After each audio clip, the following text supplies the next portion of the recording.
SR science math classes के YouTube channel पर आपका हार्दिक स्वागत है। आज हम कक्षा 8 के विज्ञान पाठ अध्याय नंबर 1 फसल उत्पादन एवं प्रबंध का ये दूसरा भाग है, उसके बारे में। यानी आज का जो ये पाठ है, लेसन है, वो 2 नंबर है। आज हम पढ़ेंगे कृषि औजार के बारे में। इन औजार क्या होता है? औजार वे साधन जिसके द्वारा हम किसी कार्य को सरलतापूर्वक कर पाते हैं, उसको हम औजार कहते हैं। जिससे कार्य करने में आसानी होती है, हमें कम बल लगाना पड़े और हमारे द्वारा ज़्यादा कार्य हो, उसको हम क्या कहते हैं? औजार कहते हैं। अब कृषि में कौन कौन से औजार काम आते हैं, यानी खेती करने में, उनके बारे में अध्ययन करेंगे। कि अच्छी उपज के लिए बुआई से पहले मिट्टी को भुरभुरा करना आवश्यक है। यानी बोने से पहले मिट्टी को एकदम मुलायम, कोमल या उसको मुलायम बनाना जरूरी है। ये कार्य अनेक औजारों से किया जाता है, जिसमें हल के द्वारा खेत है वो ज़मीनें पोली हो जाती है, या खुदाली के द्वारा, या कल्टीवेटर जिसको हम हमारी स्थानीय भाषा में तवी या तेई कहते हैं, इस कार्य में उपयोग लिए जाने वाले प्रमुख औजार हैं। इसके द्वारा ज़मीन है वो उथल पुथल हो जाती है, ज़मीन चेंज हो जाती है, जो ज़मीन नीचे की मिट्टी ऊपर आ जाती है। अब सबसे पहला है वो है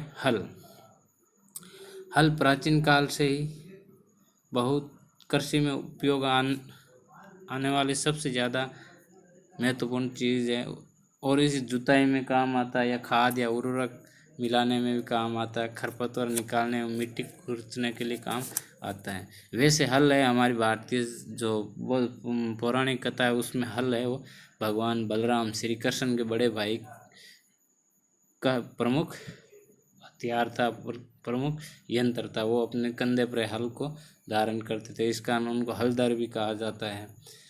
ये मिट्टी को खुरचने के काम आता है। ये औजार लकड़ी का, मतलब जब पुराने टाइम में जब बैलों से या ऊँटों से जब खेती होती तब ये लकड़ी का बना होता था, जिसे बैलों की जोड़ी अथवा अन्य पशुओं यानी घोड़े या ऊँट की सहायता से खींचा जाता था। इसमें लोहे की मजबूत तिकोनी पत्ती लगी होती है, जिसे फाल कहते हैं। यानी नीचे जो ज़मीन के अंदर जो गड़ा हुआ भाग रहता है, जो उसको है फाल कहते हैं। जो ज़मीन में बुआई करता है, फसल के दानों को गिराता है, जो ज़मीन से सीधा संपर्क में आता है, उसको फाल कहते हैं। हल का मुख्य भाग लंबी लकड़ी का बना होता है, यानी बीच में जो पशु से लेकर जो बुआई करता है वहाँ तक के बीच के भाग है वो लकड़ी का होता है, जिसे हल शेफ्ट कहते हैं, यानी हल की सापट कहते हैं। इसमें एक सिरे पर हैंडल होता है तथा दूसरा सिरा जोत के डंडे से जुड़ा होता है, जिसे बैलों की गर्दन के ऊपर रखा जाता है। एक जोड़ी बैल एवं एक आदमी सरलता से चला सकता है पुराने टाइम में, और इस तकनीकी में बहुत ज़्यादा समय लगता था। तब तक अगर हमारे पश्चिमी राजस्थान में बहुत कम बारिश होती थी, तो कई बार है वो 1-2 दिन में ज़मीन भी सूख जाती थी, और वो देसी फसल होती थी वो है उसमें उग जाता था, अनाज उत्पन्न हो जाता था। लेकिन आज है बैलों से हम यदि खेती करेंगे तो उसके लिए लगातार ज़मीन है भिगी हुई रहना जरूरी है, क्योंकि आजकल संकर बीज का ज़्यादा प्रचलन है।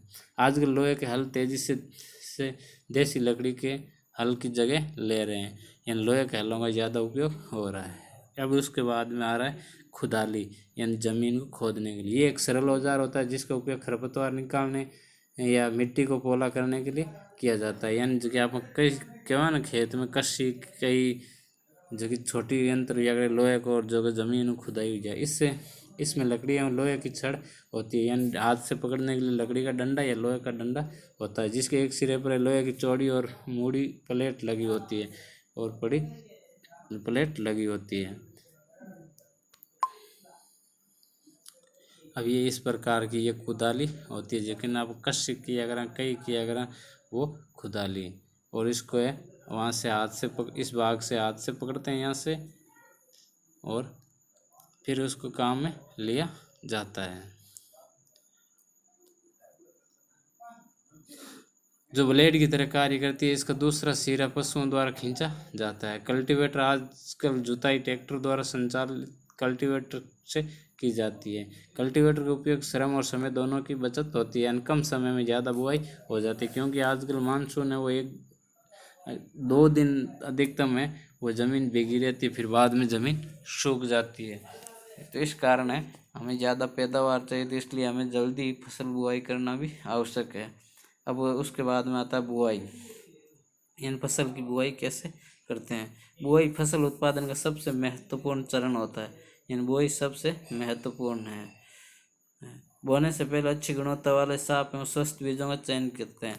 यानी घर में हम देखते हैं जब फसल यानी बारिश की शुरुआत होती है तब हमारी माताएं बहनें वो घर में अनाज जो है सही करती है, साफ करती है एकदम, और फिर है उसकी बुआई की जाती है, यानी उसको भी अच्छे बीजों का चयन किया जाता है।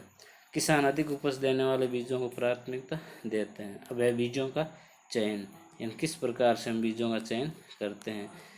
एक दिन मैंने अपनी माँ को देखा कि माँ के चने के कुछ बीज एक बर्तन में रख कर उसमें कुछ पानी डाल रही है।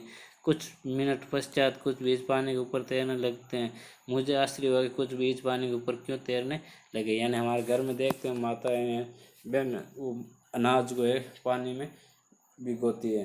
भिगोने से जो अनाज अंदर से खोखले होंगे या जिनको अंदर से कीड़ों ने खाकर समाप्त कर दिया वो हल्के हो जाएंगे, और हल्का अनाज है वो क्या होगा पानी में ऊपर आकर तैरने लग जाएगा। जिसको है जो नष्ट होने वाला अनाज है या खराब अनाज है, खराब दाना, वो उसको है अलग हो जाता है, और जो भारी दाना है वो नीचे पानी में बैठा रहता है। उस कारण वो अच्छी किस्म का बीज है वो दाना है वो हमें प्राप्त हो जाता है। अब ये प्रयोग है इसी प्रकार के। घर में गेहूँ के दानों को हम पानी में डालते हैं, देखते हैं तो कुछ दाने पानी के ऊपर तैरने लगते हैं, क्योंकि वो अंदर से क्या हो गए खोखले हो गए, उनको अंदर से कीड़ों ने खा गए हैं। क्या कुछ बीज जल के ऊपर तैरने लगते हैं? बीज पानी में बैठ जाते हैं, वे हल्के या भारी हैं। क्षतिग्रस्त बीज खोखले हो जाते हैं और इस कारण हल्के होते हैं, अतः ये जल पर तैरने लगते हैं। अच्छे एवं स्वस्थ बीजों को क्षतिग्रस्त बीजों से अलग करने की एक अच्छी विधि है। बुआई के पहले बीज बोने के औजारों के बारे में जानना आवश्यक है। परंपरागत औजार। परंपरागत रूप से बीजों की बुआई में इस्तेमाल किया जाने वाला औजार कीप के आकार का होता है, यानी जहाँ से हम हलों के ऊपर लगा हल के ऊपर लगा हुआ देखते हैं, जहाँ से अनाज डालता है किसान अपने खेत में बुआई करता है, तब वो मुट्ठी के द्वारा उसको कीप कहते हैं।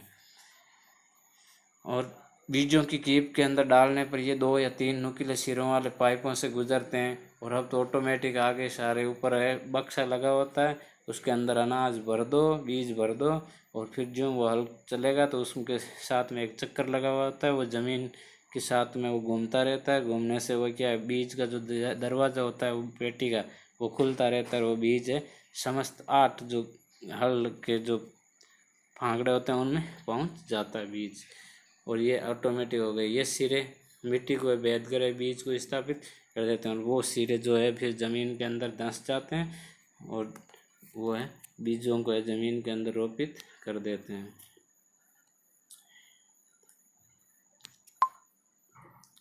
हल सीड ड्रिल।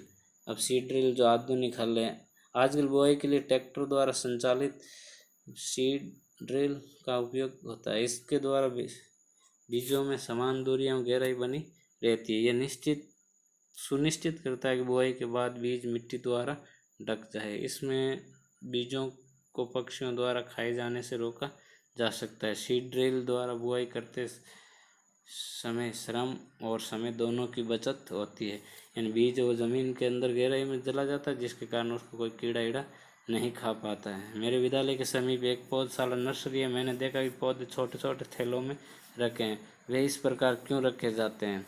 यानी जब पौधशाला होता है या जहाँ पेड़ पौधे तैयार किया जाता है, ये वन विभाग होता है, वहाँ पर छोटे छोटे पौधे तैयार किए जाते हैं। उन पौधों को पॉलीथीन थैली में लगाया जाता है, क्योंकि ताकि वो उस स्थान से हम दूसरी जगह ले जाने में आसानी रहती है, और दूसरी जगह ले जाकर उस पॉलीथीन को हटा कर पौधे को लगा दिया जाता है, और वो ज़मीन में एक नए पौधे के रूप में विकसित हो जाता है। धान जैसे कुछ पौधों के बीजों को पहले पौधशाला में उगाया जाता है। पौध तैयार हो जाने पर उन्हें हाथों द्वारा खेत में रोपित कर दिया जाता है। यानी धान की फसल होती है तो उसके लिए पहले पौधे तैयार करते हैं, फिर हाथों से खेत में रोपण हो जाता है। कुछ वन्य पौधे और पुष्पी पौधे भी पौधशाला में उगाए जाते हैं, फिर उनको खेतों में रोपित कर दिए जाते हैं।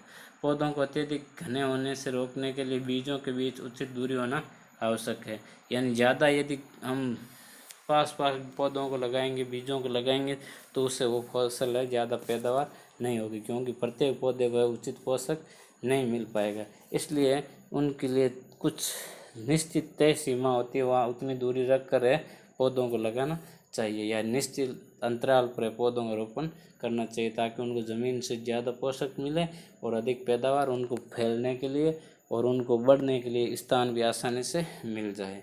पौधों को सूर्य का प्रकाश, पोषक, जल पर्याप्त मात्रा में प्राप्त होता है। अधिक घनेपन को रोकने के लिए कुछ पौधों को निकाल कर हटा दिया जाता है, और कई बार किसान ज़्यादा घने यानी ज़्यादा पास पास पौधे लगा देता है, तो उनमें से कुछ पौधों को हटाकर दूसरी जगह लगा देता है। अब हम कल इस अध्याय में आगे पढ़ेंगे खाद एवं उर्वरक मिलाना, यानी पौधों के अंदर खाद या उर्वरक किस प्रकार से मिलाते हैं, खाद क्या होती है, उर्वरक क्या होता है, उनके बारे में हम कल अध्ययन करेंगे इस पाठ में। और ये कैसा लगा आज का, उसके बारे में जो अध्ययन करवाया गया ये कैसा लगा, उसके बारे में अपनी राय कमेंट बॉक्स में लिखें।